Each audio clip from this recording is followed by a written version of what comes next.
You can proceed. So, because I was saying, I dealt with a big autoimmune condition where I had to deal with plasmapheresis, blood dialysis, all while working full time. I didn't want to let my clients know because I was panicked that they were not going to want to work and just give me rest time. I was like, no, I need to hustle.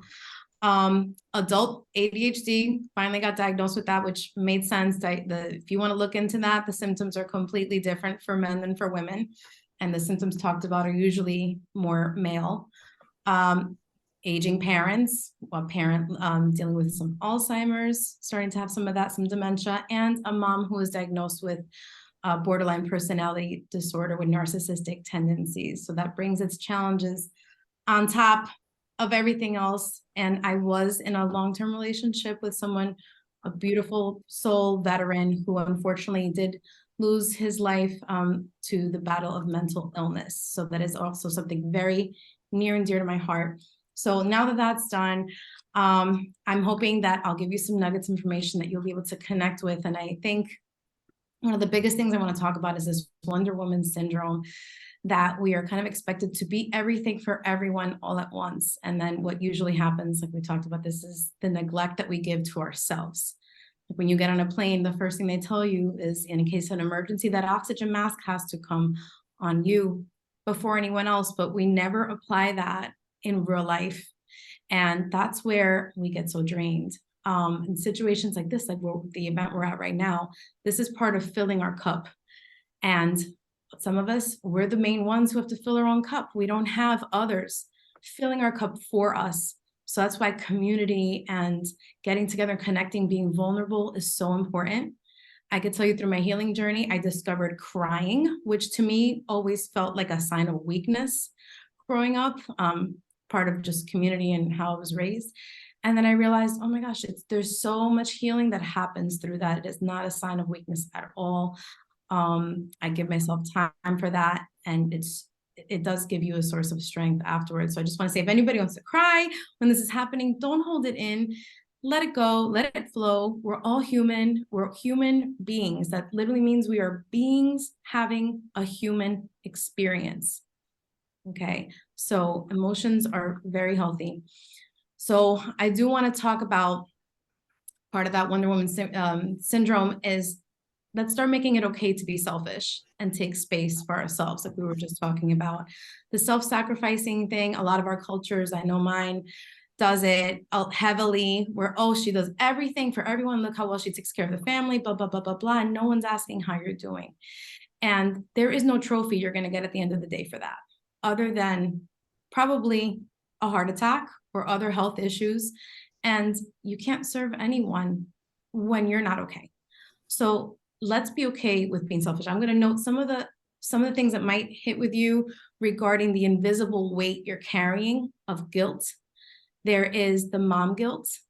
You know, usually you'll hear a man say, oh, I got to babysit my kids. You never hear mom saying, I have to babysit my kids. We are mothering. We talk about work guilt. When we're working, we're thinking about the family, everybody else, my parents, my kids, is everybody okay? But when we're with them, we're thinking about what's going on with work. Did I show up enough? Did I do enough? Okay, we have the partner guilt, how we're showing up as a partner and where conversations need to be had. So this is all part of self-care. Self-care is not just like bubble baths and spa retreats. It's also doing some deep diving into yourself to get to know who you are. Because again, with all this neglect, we forget who we are. We forget, you know, life. There's a quote that says, you know, remember who you were before life told you who you are. I'm gonna, at the end, I'm gonna have some stuff that I'm gonna send to Quinella, that she'll send it out as far as like books that I like and pages that I follow. But so don't worry too much about like taking any notes. But that is a big one. When was the last time you really sat down with yourself to think about who are you now? Like, who are you? What do you love? What do you want to change in your experience that makes this trip worthwhile daily? You know, because the end goal, there is no such thing.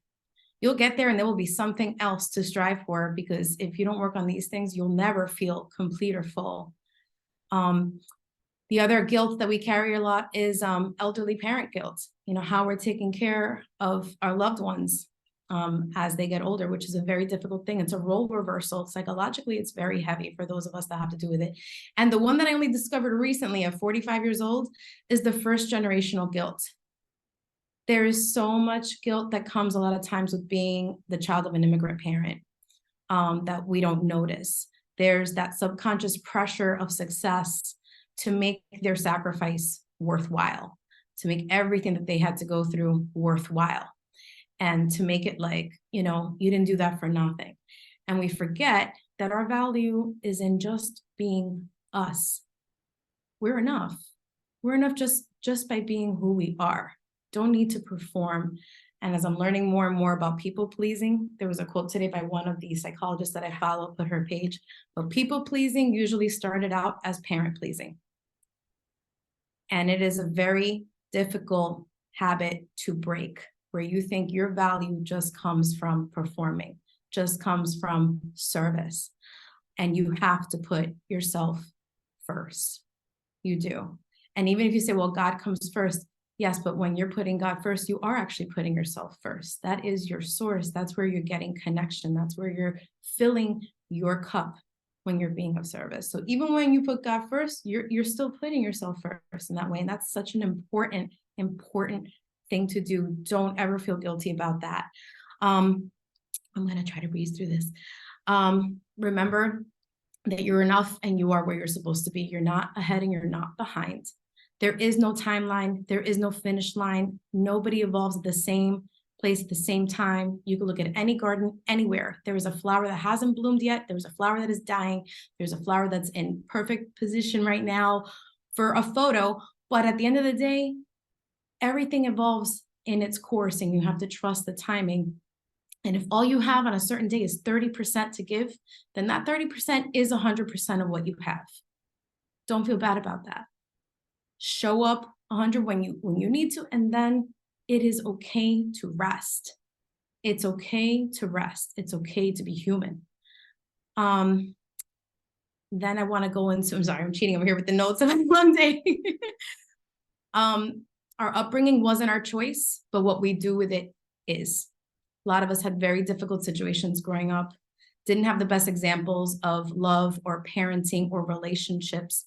And that's very hard. And yes, we do bring that into our adult lives.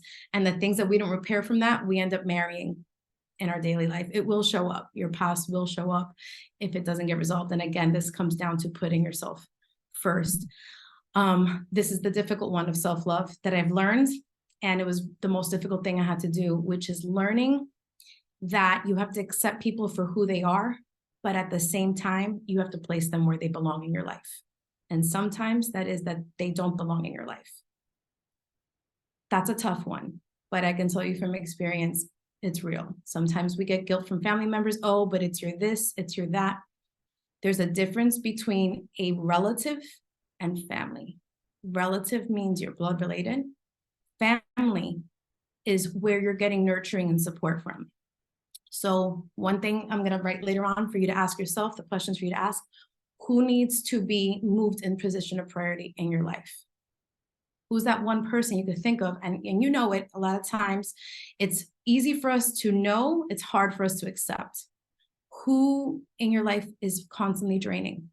Who's that passive aggressive person who's always like, oh, you achieved that because XYZ, I didn't have those things. Or the one who's constantly jealous, or the one who's always negative, and it is a drain every time you leave that experience with them, right? Figure out who that person is and how you can adjust that. You might need professional help doing that with a therapist or a counselor or coach. It might just involve you journaling and being honest with yourself about what can change here, how you can love somebody from afar, or what boundaries you need to set for your mental health, because again, you need to come first. Okay. And the only person you are guaranteed to be with for the rest of your life is yourself. So if you don't put that person first, who's going to? Nobody. The other one that I had a hard time doing was talking to yourself as if you were one of your best friends. Think about your closest girlfriend in life. And if you heard somebody talking negatively about her, what you would do, right? I'd be taking off my invisible Hudson County earrings and we would have a problem. But how do you talk about yourself sometimes? Where's that voice coming from? Who is that voice coming from? It's usually not yours. Again, it's usually something from the past, and it's not true. It's not accurate. So, the work, it's not going to be easy, but it is the most fulfilling thing you're going to do, is reconnecting with who you are. I'm going to be quick. I don't know how much time I have left, so I'm going to skip through this a little bit, but set some time for solitude. Figure out what your one non-negotiable is going to be for yourself every day. What is that? Is that going to be to just put a timer on for 5 minutes and journal, which is like an adult diary? You don't know where to start? Literally just start writing. You will be shocked how quickly you can fill up multiple pages. It's just going to happen organically. And a lot of that, if you have repetitive loop thoughts, you'll see how they go away when you start journaling, because things just become clearer. I'm going to say a couple of the quotes that most resonate with me that I stuck with from a Tony Robbins event I went to. Life is happening for you, not to you. And this isn't like some toxic positivity thing where you have to be positive all the time. That's not it. You could throw your pity party and put the timer on. I do it. But this is about changing your perspective of what's happening and how you can make it into something that you grow from, learn from, help somebody else with. There's always a lesson that's going to come from it. I know these events like this, they all came from some level of pain in the past too. Some level of, I don't want my sisters to go through the same thing that I did. So if they can learn, then you're alleviating someone's possible pain. And the biggest thing with all of this is you'll learn to be more of a thermostat and less of a thermometer. That's another Tony Robbins thing that I had learned, which was thermometer, what happens? It changes and it goes up and down based on its outside environment. But you want to be a thermostat. You want to set the temperature in your life. You want to be the one that's in control when your environment is chaotic.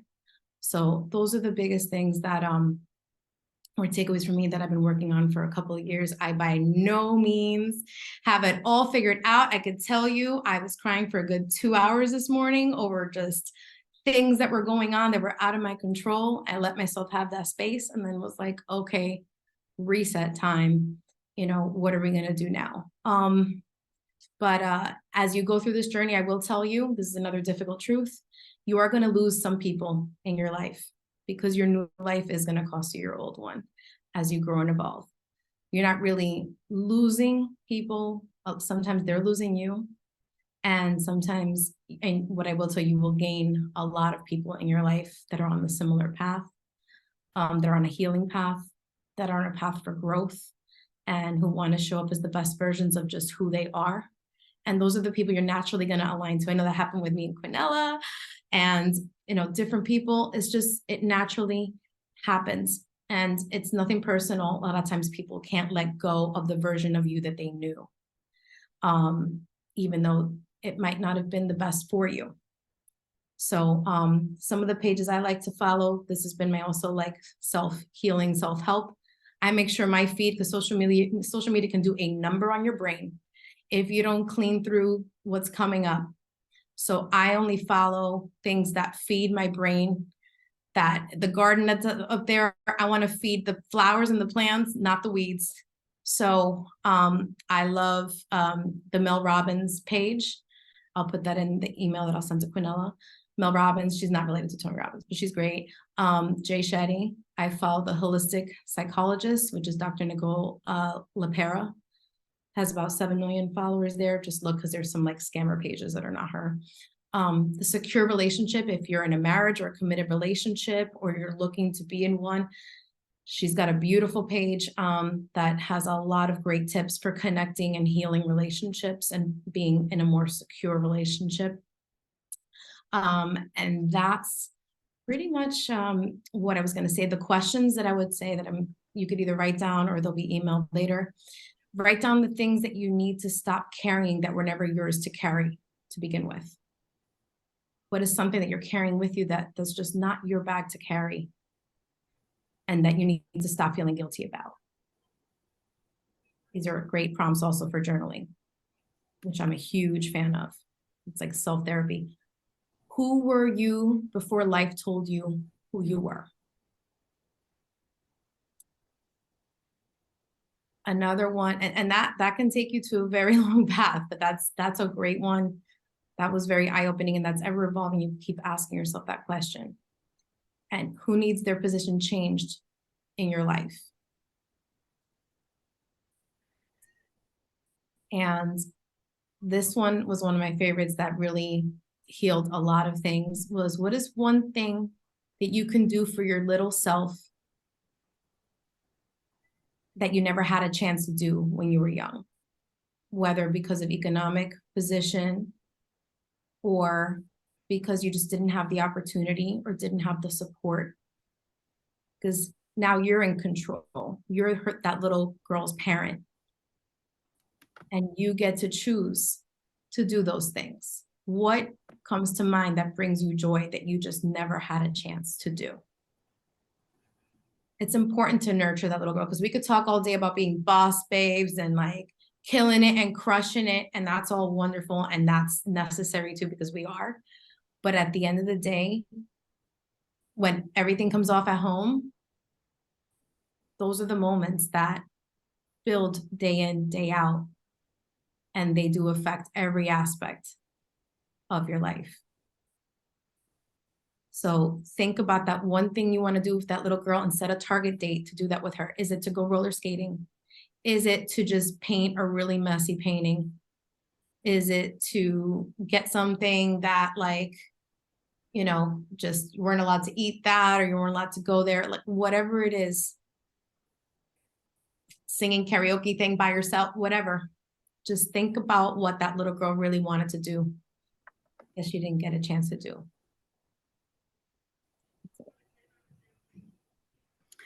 Thank you, Patricia.